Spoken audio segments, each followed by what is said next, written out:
We are at CES and we are very proud of announcing our completely new Mercedes-Benz User Experience. We call it MBUX.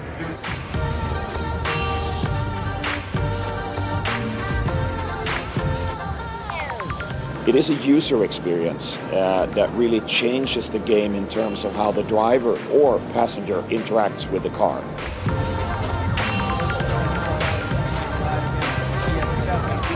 We have been able to bring a couple of great ingredients together. It has different kind of intuitive methodologies that you can interact. If you have to go with the touch screen, then you have the touch screen available.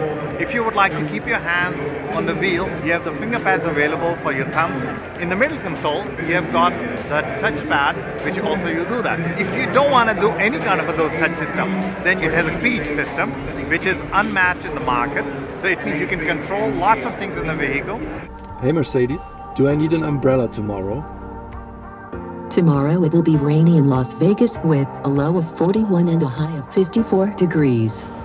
Hey Mercedes, I'm hungry.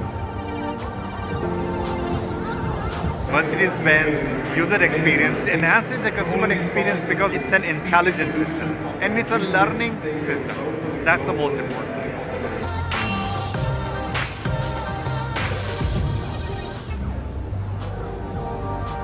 What would you like to do now?